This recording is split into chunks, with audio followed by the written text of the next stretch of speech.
If not, what is the position in this regard? If so, under which statutory or constitutional authority was such deployment made, whether Cabinet, Parliament, and/or any oversight body was informed or consulted prior to or after the deployment? If not, what is the position in this regard? If so, what are the relevant details of the consultations? Honorable President. It's a very long question. It is, I'm sorry. Honorable Speaker, honorable members. Speaker. The Speaker. Order, Honorable Mawude. Speaker. I can hear you. What is your point of order? And under what rule? Under point of order. Yes, what is your point Yes. of order?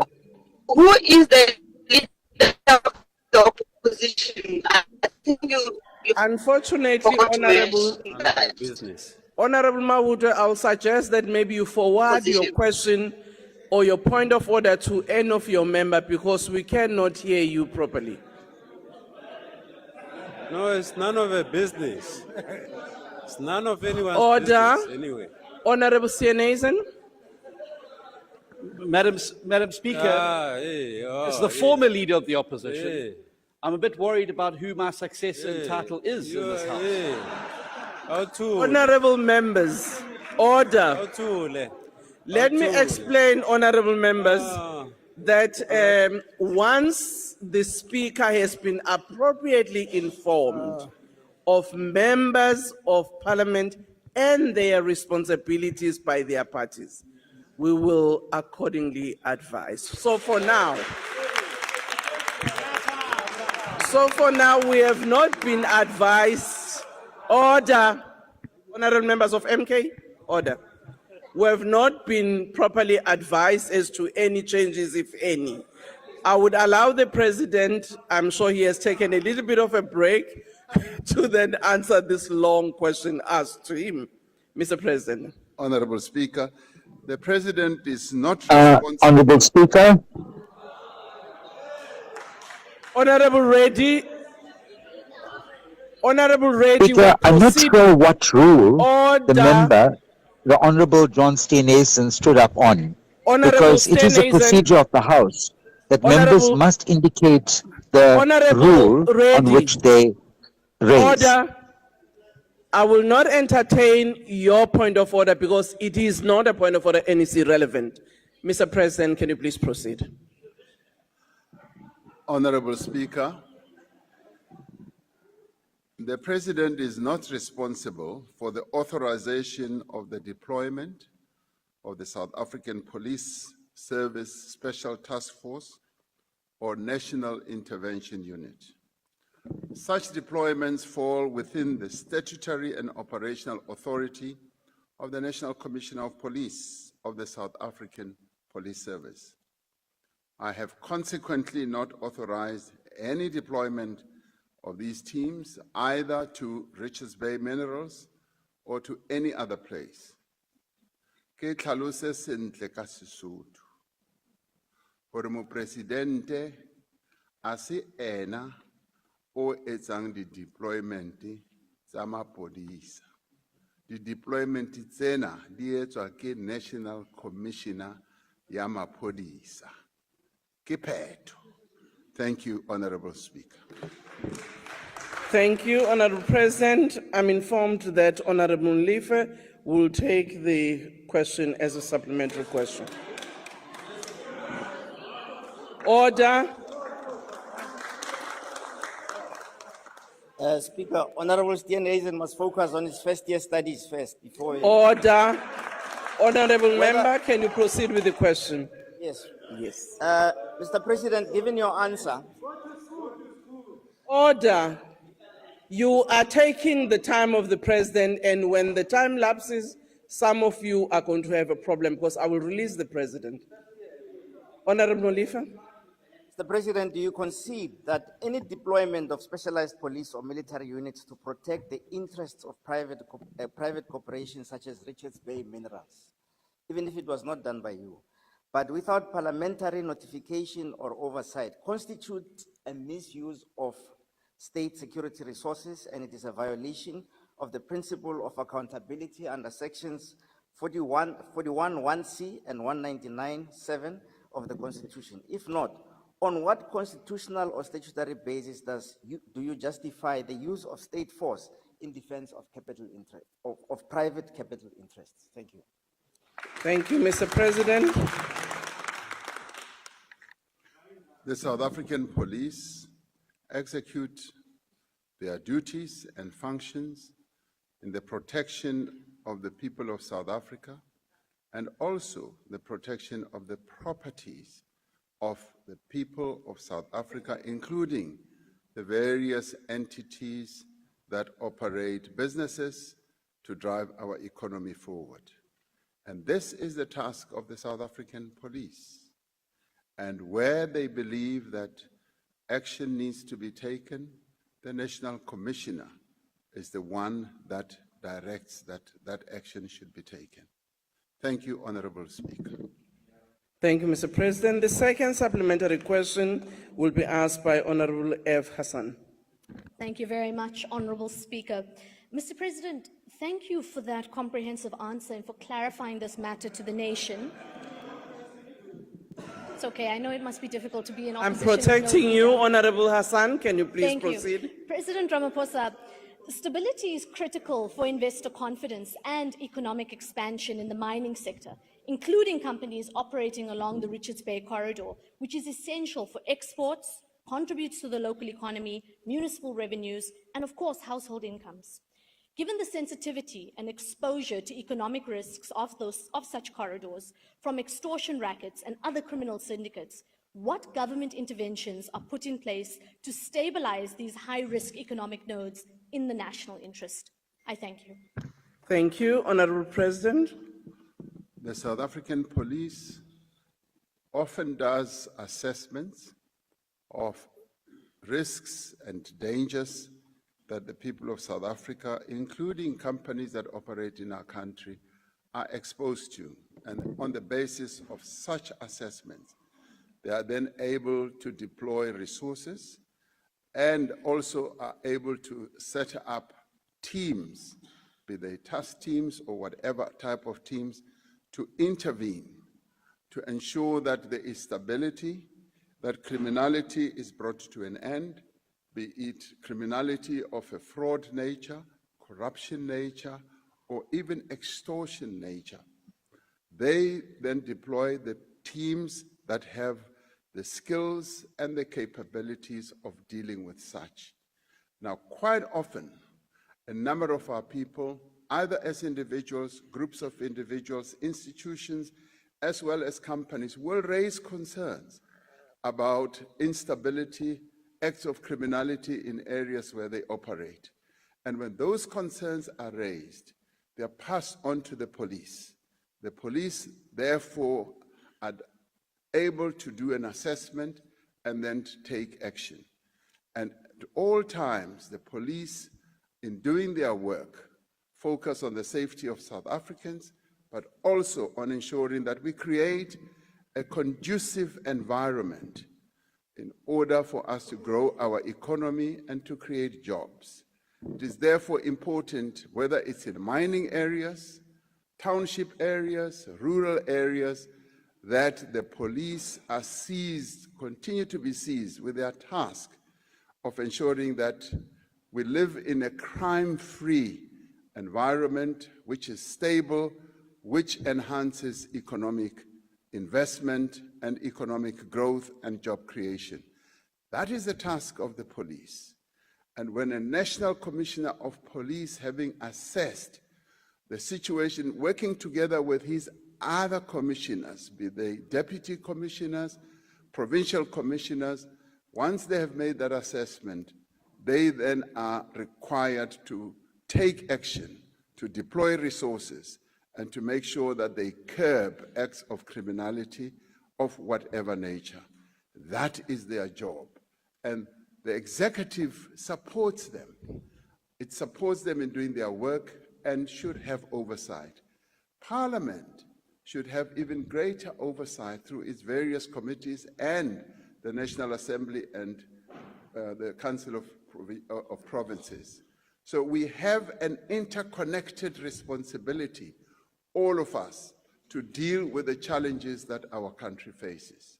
So each one of us, communities as well, through community policing forums and all that, need to take action to address all these challenges. Thank you, Honorable Speaker. Thank you, Mr. President. The third supplementary will be from Mr. J.R.B. Lorimer. Thanks, Madam Speaker. I hear what the President says about a conducive environment, and I think that's what we lack. Richards Bay Minerals contributes about 8 billion rand to the local economy every year and pays about R1 billion in taxes. In the last 10 years, at least 18 people have been killed amid disputes over community trust revenues, procurement contracts, job allocations, and mineral theft. Mr. President, all of this acts as a significant deterrent to people being invested in our mining industry. Does the President believe the state is doing enough to protect investors and the people they employ? And if he does, surely what I've just described shows that we're not. Thank you very much, Honorable Lorimer. You're asking and you're answering yourself before the President answers. But I would allow the President to answer. Mr. President. The challenges, Honorable Speaker, that Richards Bay Minerals has faced over a number of years are challenges that are known to most of us. Richards Bay Minerals has been in this country through its overseas ownership for almost 100 years. And when they have faced these challenges, workers getting killed, key managers getting killed, instability in the community, in the rural areas surrounding the mineral resource of Richards Bay. This has raised great concerns, and this has had to have various officials, from key officials like the Premier, the Minister, getting involved to see how the work of the police can be supported. But in the end, the police themselves have had to take action, have had to set up teams that will focus on what is happening there. I'd like to believe that a great deal of progress has been made and continues to be made. The theft of the mineral products, the killing of people, the instability in the community has really come down quite significantly. And this is based on reports that one keeps hearing from people who are key actors in that whole environment. So progress is being made. The situation that is being described by the honorable member is what it was, but progress is now being made. And let me add quickly, my information is it's not only Richards Bay Minerals that has been facing these problems. It's a number of companies in that complex that have faced challenges of extortion, challenges of criminality, and the police, credit to them, have been doing quite a lot of positive work to deal with those challenges. So I think we should encourage our police and give praise, if not praise, recognition for some of the work that they are doing, because we've got dedicated men and women who, having identified these types of problems, are doing something about it. Thank you, Honorable Speaker.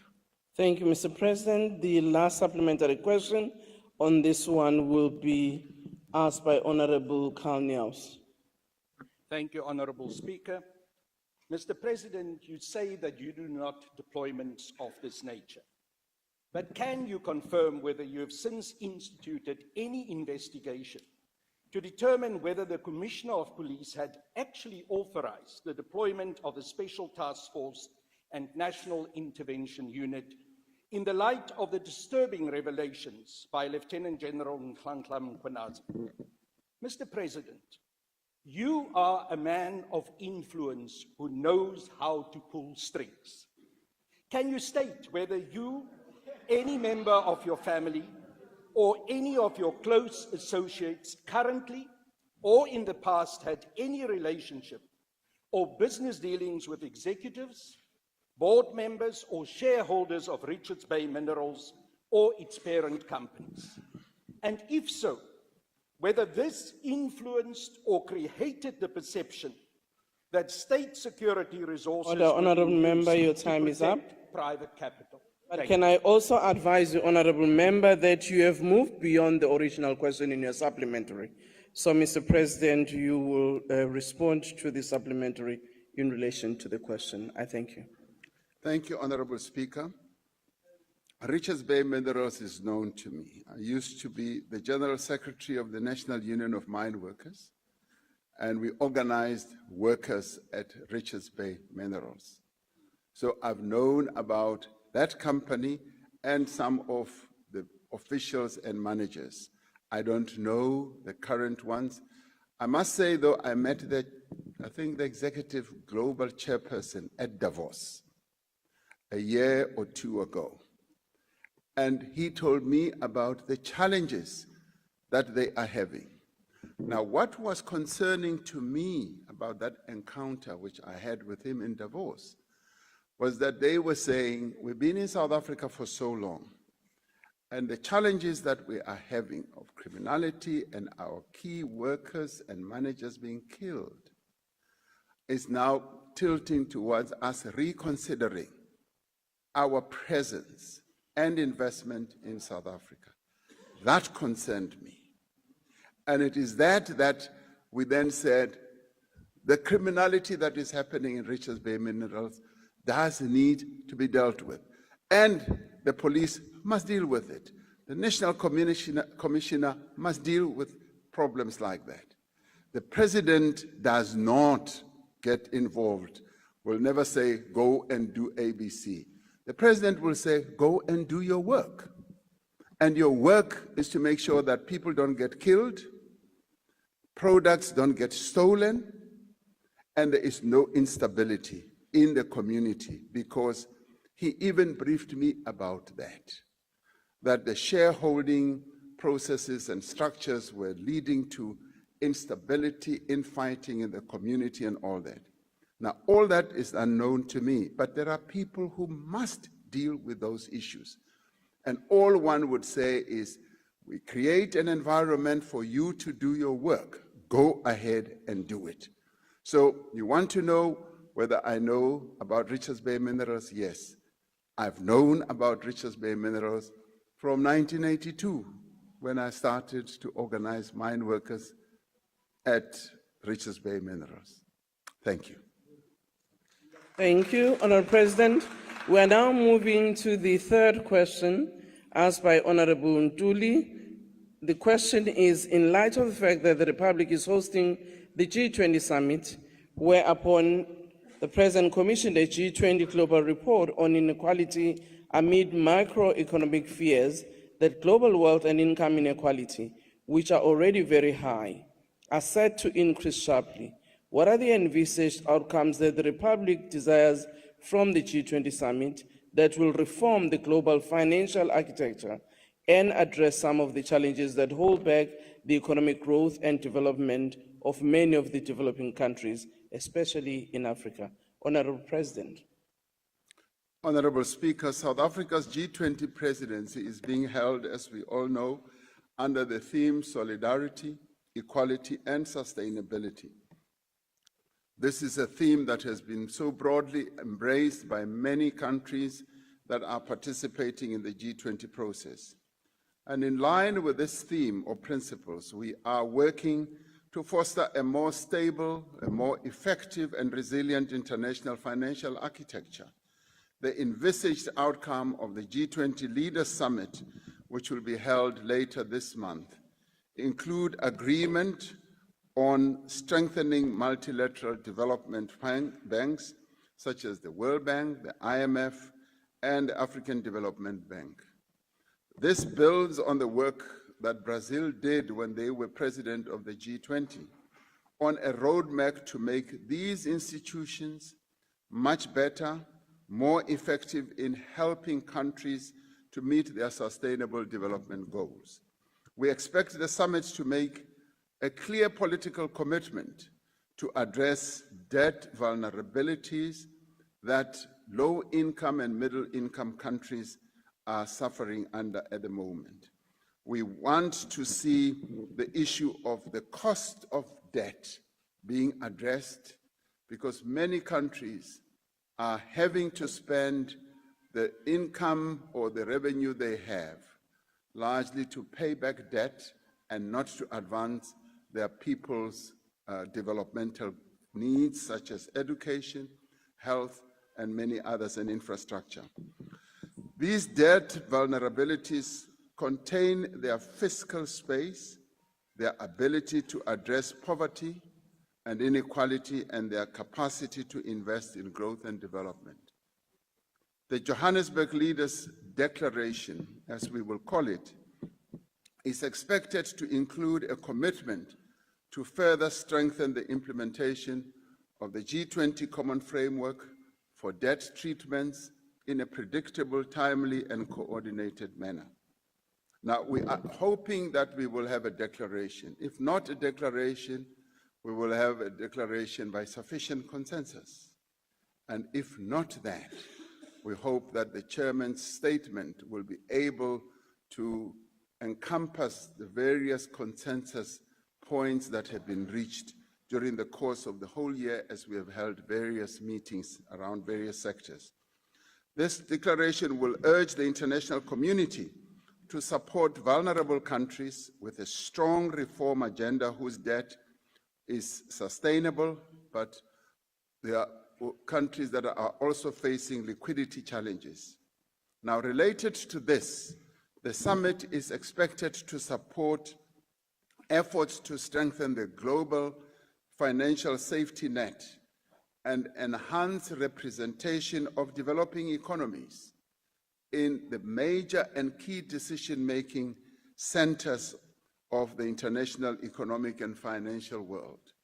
There will also be a focus on promoting sustainable capital flows to emerging markets and foster sound policy frameworks and central bank independence as well. South Africa is presiding over the G20 at a time when the world is faced with increasing wealth and income inequalities. It was against this background that we established the G20 Extraordinary Committee of Independent Experts on Global Wealth Inequality, chaired by Professor Joseph Stiglitz, the Nobel laureate. The committee submitted their